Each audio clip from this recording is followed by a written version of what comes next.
हिमाचल सिंह और आप सभी का स्वागत है हमारे चैनल पर। योगी आदित्यनाथ मुंबई दौरे पर जा रहे हैं और इस दौरे से पहले ही महाराष्ट्र सरकार में खलबली मची हुई है। उद्धव ठाकरे ने जिस तरीके से चुनौती दी थी, उन्होंने कहा था कि योगी आदित्यनाथ में अगर हिम्मत है तो वो फिल्म सिटी ले जाकर दिखाएं, लेकिन उसके बाद उनकी काफी आलोचना भी हुई थी और फिल्मी जगत के लोगों ने ही उद्धव ठाकरे पर कई सवाल खड़े किए थे। उन्होंने कहा था यहाँ से कोई फिल्म इंडस्ट्री को उठाकर उत्तर प्रदेश नहीं ले जा रहा है, बल्कि वहां पर अगर अच्छी सुविधाएं मिलेंगी और वहां पर अगर अच्छी कानून व्यवस्था है तो लोग वहां पर खुद ब खुद जाना पसंद करेंगे। और इससे पहले योगी आदित्यनाथ ने जिस तरीके से बड़ा ऐलान करते हुए बताया था कि दुनिया की सबसे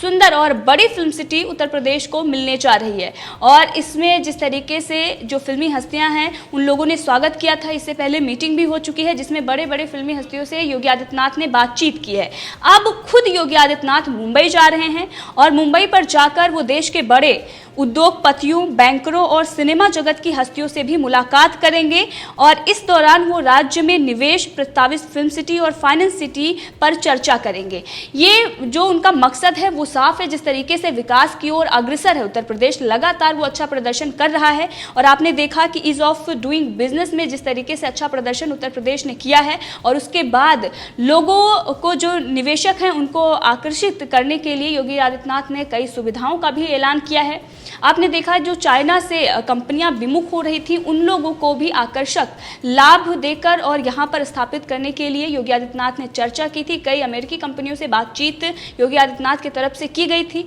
और अब जो देश के बड़े बड़े उद्योगपति, बैंकर और सिनेमा जगत की जो हस्तियां हैं उन लोगों को भी आकर्षित करने के लिए, उन लोगों को सुख सुविधाओं के बारे में बताने के लिए मुंबई जा रहे हैं ताकि वो उत्तर प्रदेश में आ सकें और व्यापार यहाँ पर कर सके और जिस तरीके से रोजगार की जो समस्या उत्तर प्रदेश में है उसको खत्म किया जा सके, क्योंकि सबसे ज़्यादा आबादी वाला प्रदेश उत्तर प्रदेश है और यहाँ पर जो प्रवासी लोग हैं किस तरीके से दूसरे राज्यों में जाकर वो जो उनके रोजगार हैं वो वहाँ पर उनको मिलता है और किस तरीके से दिक्कतों का सामना करना पड़ता है, चाहे दिल्ली हो या फिर मुंबई हो, लोगों को किस तरीके से दिक्कतों का सामना कोरोना वायरस महामारी में करना पड़ा और इसीलिए योगी आदित्यनाथ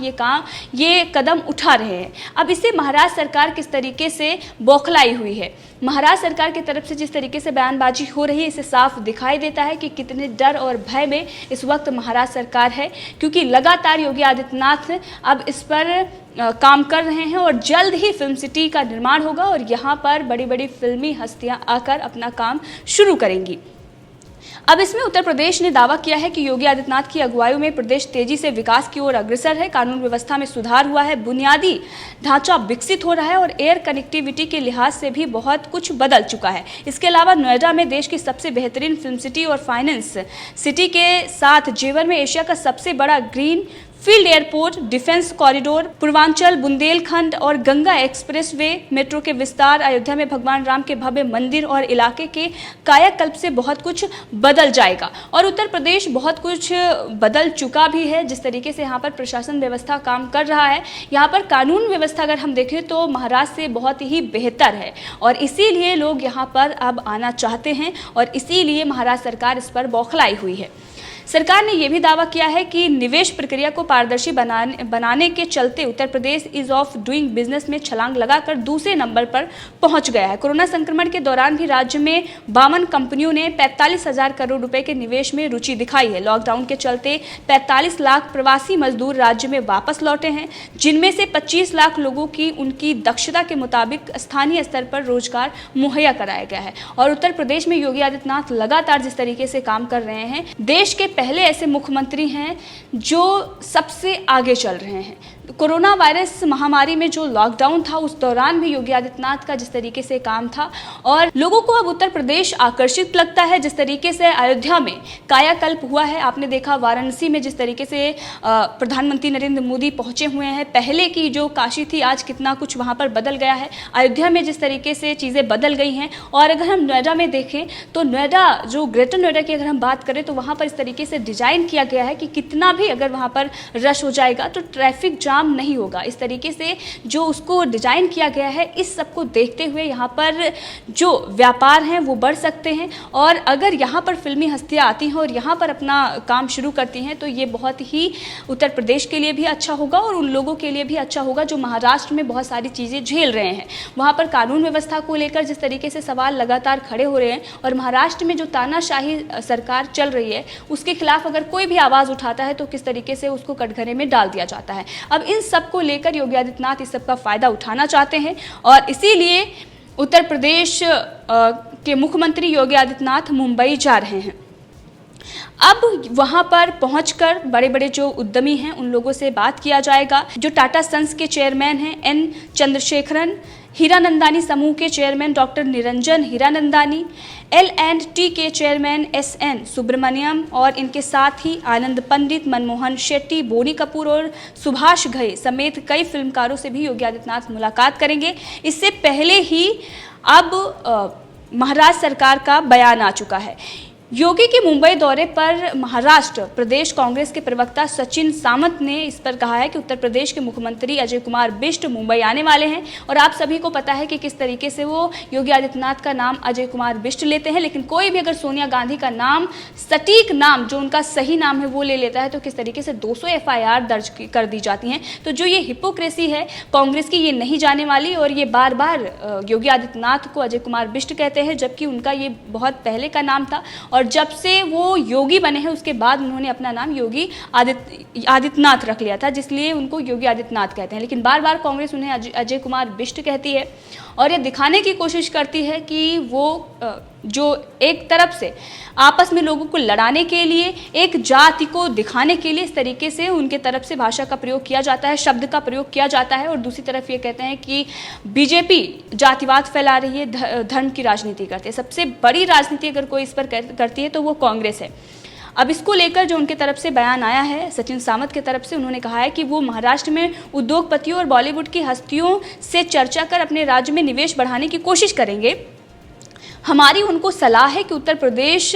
में चरमराई कानून व्यवस्था पर पहले ध्यान दें, जहां दिन दहाड़े हत्या बलात्कार हो रहे हैं, दलितों पर अत्याचार हो रहे हैं, सामाजिक ताना बाना टूट गया है, योगी की राजनीति विघटन करने वाली है। अब इनके तरफ से जिस तरीके से ये बयान दिया गया है, ये साफ दिखाई देता है कि जो इनकी मानसिकता है वो कांग्रेस की प्रियंका गांधी वाड्रा से थोड़ी भी कम नहीं है। ठीक उसी प्रकार से जिस तरीके से आर्टिफिशियल मुद्दे इन्होंने उत्तर प्रदेश में खड़े किए और हर बार इनको मात मिली, उस पर सच्चाई भी सामने आई, लेकिन झूठ बोलने के लिए कांग्रेस पार्टी को ज़्यादा कुछ मेहनत नहीं करनी पड़ती है, वो झूठ पर झूठ बोलते रहते हैं। महाराष्ट्र में सबसे ज़्यादा इस वक्त जो तानाशाही है महाराष्ट्र में चल रही है, कानून व्यवस्था को लेकर अगर कहीं सवाल खड़े होते हैं तो बंगाल से भी ज़्यादा सवाल महाराष्ट्र में खड़े हो रहे हैं, लेकिन उस पर उनको चीज़ें नहीं दिखाई दे रही हैं। इसके साथ ही उन्होंने ये भी बताया है कि दलितों पर अत्याचार हो रहे हैं, सामाजिक ताना बाना टूट गया है। किस तरीके से बेंगलुरु में जो घटना हुई, एक दलित को किस तरीके से पीटा गया, उनके घर को जला दिया, बहुत सारी चीज़ें सामने आई, लेकिन कांग्रेस ने उस पर एक भी आवाज़ नहीं उठाई। और उत्तर प्रदेश में इस तरीके से लोगों को, जो वहाँ के उद्योगपति हैं, जो फिल्मी हस्तियाँ हैं, उनको किस तरीके से पहले से ही ये इस तरीके की चीज़ें बताकर डरा रहे हैं। और दूसरी तरफ ये कहने कि योगी आदित्यनाथ आ रहे हैं फिल्मी हस्तियों को डराने और धमकाने, तो ये साफ दिखाई दे रहा है कि डरा कौन रहा है। महाराष्ट्र सरकार ही उन लोगों को डरा रही है ताकि वो ना जाएं, और इनको ये पता है कि अब उत्तर प्रदेश में ये लोग जाएंगे और वहाँ पर जो यहाँ की फिल्म सिटी है, जो बॉलीवुड है, बड़ी बड़ी बातें हम करते हैं, अब वो ख़त्म होने वाला है और उत्तर प्रदेश में एक सुंदर फिल्म सिटी बनने वाली है और उत्तर प्रदेश को बहुत कुछ मिलने वाला है, और इसीलिए ये घबराए हुए हैं और इस तरीके से बयानबाजी कर रहे हैं। इसके साथ ही उन्होंने बताया कि इसमें आपका हाथ है, ये सबको पता है, इसलिए इस तरह की कोशिश सफल नहीं होगी। कांग्रेस नेता ने यह भी कहा है कि एनसीबी के जरिए सुशांत सिंह राजपूत मामले में साजिश रची गई थी, उसके सहारे राज्य के उद्योगों और बॉलीवुड के महाराष्ट्र से उत्तर प्रदेश में ले जाने की साजिश थी। हमारे मुख्यमंत्री और गृह मंत्री से मांग है कि इस बात पर नजर रखें कि योगी कहीं बॉलीवुड से जुड़े लोगों और निर्माताओं को धमकाकर जबरन उत्तर प्रदेश से ले जाने की साजिश तो नहीं है। अब ये बयान कांग्रेस के जो लीडर हैं, प्रवक्ता हैं, उनके तरफ से आता है, तो ये साफ दिखाई देता है कि किस तरीके से वो डरे हुए हैं और पहले ही ये कह रहे हैं गृह मंत्री और मुख्यमंत्री से कि आप सचेत रहिए, कहीं योगी आदित्यनाथ बड़े बड़े जो कलाकार हैं, जो फिल्मी हस्तियां हैं, जो उद्योगपति हैं, उनको उत्तर प्रदेश ना ले जा पाए। इससे पहले ही आप कोई कदम उठाइए। और इससे पहले जब उद्धव ठाकरे ने चुनौती दी थी तब उनको ये समझ में आना चाहिए था कि योगी आदित्यनाथ हैं और वो जिस तरीके से ओवैसी के गढ़ में जाकर वहाँ पर उनको ही चुनौती देते हैं, तो ये महाराष्ट्र है और महाराष्ट्र में जाकर अब वो उद्धव ठाकरे को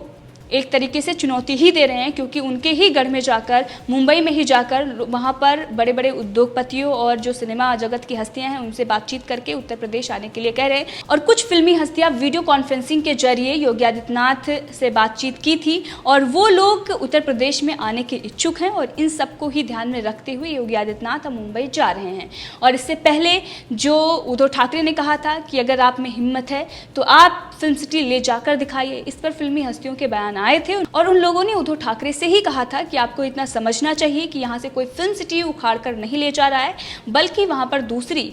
फिल्म सिटी खड़ी हो रही है, विस्तार हो रहा है और वहाँ पर जिनको सुख सुविधाएं मिलेंगी वो वहाँ पर जाएंगे। तो योगी आदित्यनाथ का जो मेन मकसद है उन लोगों को बताना कि क्या सुविधाएं आपको वहाँ पर मिलेंगी। और जिस तरीके से दावा किया गया है और ये हकीकत भी है कि यहाँ पर एशिया का सबसे बड़ा जो एयरपोर्ट है और इसके साथ ही किस तरीके से बाकी जो राज्य हैं यहाँ पर, चाहे हम उत्तराखंड की बात करें या फिर हिमाचल की बात करें या इसके साथ ही राजस्थान और बाकी जो राज्य हैं मध्य प्रदेश जैसे, यहाँ पर